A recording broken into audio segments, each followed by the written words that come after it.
can we talk about immigration for a moment? Like, that's really because it just ties into that.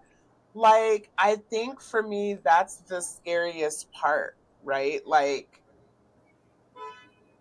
what are we what are we supposed to do? Like, they're literally grabbing people. Like, we live in Nazi Germany right now in 2025, where people are being snatched up and taken to undisclosed locations or to Venezuela.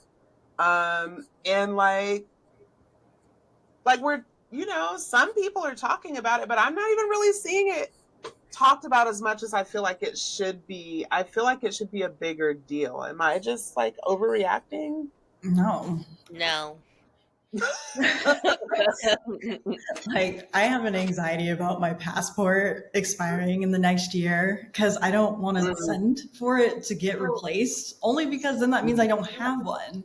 I think part of this mm, whole like prove that you're a citizen thing or that you're here by legal means is ridiculous, only because that means the rest of us, like people who are here legally, they have to also prove with the same amount of like vigor that like we belong here too. And how many of us actually do that? Let's be real, because a driver's license doesn't actually prove anything. So I went to like a hair class in February in Florida, and I was traveling alone, and I was staying in the middle of Florida. The nearest hotel was 40 minutes away. And I was like, I have to have my passport on me at all times, because if someone wants to be just like, you're not from here, and I'd be like, yes, I am. Well, so would everybody else say that, right? It's just ridiculous.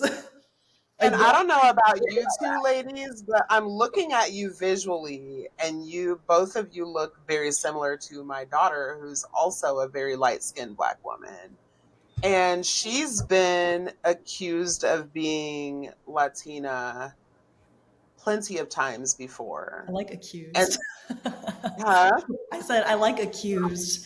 Accused. Yeah. Yeah, no, I'll never forget. She had just turned 16 and gotten a job at a car wash because they were paying like, I want to say like $17 an hour, which when you're 16 is great money.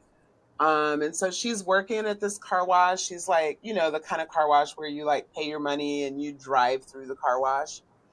And so she goes to take money from this white man. We were living in Indiana at the time. And he's like, what did he ask her? Something like, I think he asked her, like, are you Hispanic? And she was like, my dad's Puerto Rican. And he's like, oh, because I need some yard work done. You know what I mean? So, and my daughter she will put hands on you, even at 16. Um, so I worry because none of these people who are being disappeared are being given due process, which is a Fifth Amendment right for all people, citizens or not. And so we don't know if they're illegal or not. They've been accused of being illegal, but we don't know if they're illegal or not because there's been no due process. And so I just worry, like if you're walking down the street, if my daughter is walking down the street and somebody decides that she's illegal and takes her somewhere, I just am freaked out. I think that's what bothers me about people who wait to care, because they're like, Yeah. well, I'm okay. I don't have any problems. I'm documented. Whatever. The issue is Yeah. that it was never about that, was it? Because we have social precedent displaying the fact that like it's not actually about that, and when it comes down to it, it's not going to matter. In World War II, they were rounding up not just Japanese people, Chinese people, Vietnamese people. You can just fit the description. They do not care, Mhm. and they don't want to go back and forth with you about, no, actually China and Japan are vastly different and our cultures are, they don't care. you know Mhm. that's Yeah. the point of like white supremacy and violence. So it does concern all of us, because they are like removing and disappearing people that are citizens, or do have a right to be here, and they are locking up people for looking a certain way, even if it's not relevant. I don't know why people want it to be somebody else's problem. until it's their own, because it's always our own.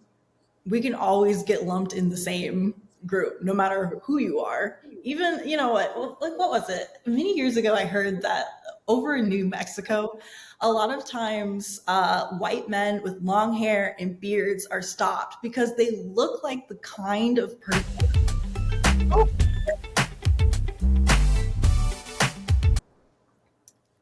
They look like the kind of person that would sympathize with somebody trying to, you know, make a border crossing. So even white people are profiled. It concerns all of us. Yeah. Absolutely. Well, and I Yeah. think it's scary too, especially like being in a heavy red state and you also look different. It's like cool. Or especially like if you were like I know I've been arrested during protests, so like I know I'm in the system and it's like I feel like it's only a matter of time before certain states or police departments start going through those arrest records and just Mhm. going in and, you know, getting people while it's easy. And since no one is making a big deal, like, well, what's a traffic stop? And what's the incentive for Facts. doing the And my footwork sister for, you know, a white supremacist government? made it a point, Because or you know, people act like or they get some sort of my like sister prize or Kay about reward. it, And especially in a system when like she was on capitalism where here you're likely at the recently. bottom, or if you're incentivized by like money or anything like that, like they're not going to bring you along with them, you know? And it's just ridiculous because I've had somebody call my salon phone and be like, "Hey, I'm a stylist here in St. Louis, and I just have a quick question. What kind of education requirements did you have before you came to this country?" Like, I was So born they've here. made assumptions about you based on what you look like. Yeah, and I'm like, why are you bothering to do the footwork for that though? Like, Yeah. who sent you? Like, who cares? Why Yeah. do you No, care? for real. No, for real. And I definitely want to get into what we talked about with you when you went viral with Oh your gosh. white hands being in the video. I definitely want to talk about that if you don't mind. Um, but but even like you were just talking about M-Pad, about like, because Trump has already said that like they're sending people to Venezuela for coming to the country illegally, but he also made reference to like basically homegrown criminals could also be deported there. And I just think about Kay About It when she was with us and she was talking about how she doesn't have an American birth certificate because she was born in Europe. And like, what happens if we're coming across the border because we're going on vacation soon, and they decide that she's an enemy combatant? You know what I mean? And like, what does that look like? So it just, we're in very terrifying times, and I just feel like people are not freaking out enough for me. Well, and also like how many of us are in the system labeled as a black identity extremist? Mm-hmm. Thanks, Yep. FBI. Yep. And then the other thing that's really bothering me is, so we know that Kilmar Abrego Garcia, I think was his name, and also the makeup artist Andre Jose Hernandez Romero, we know that they've been sent to Venezuela. So actually there's two things that are bothering me. One, that's two people, and there's been at least a couple of hundred people that have been sent over there. Why do we only know two names? Were they sent to Because Venezuela or were they sent to El Salvador? or El Salvador, maybe El Salvador. You could be right. I'm sorry. Thank you. Fact check me. So that, right? What about the other people? Who are they? And like, what crime? Again, the due process thing is really bothering me. But also, there have been women and children that have been. Where are they? Where are the women and children being sent? I'm Mm. just. Well, and especially with like women and children, now that Trump also is doing this like $5,000 like get pregnant incentive, like makes you wonder where undocumented women will go. Hmm.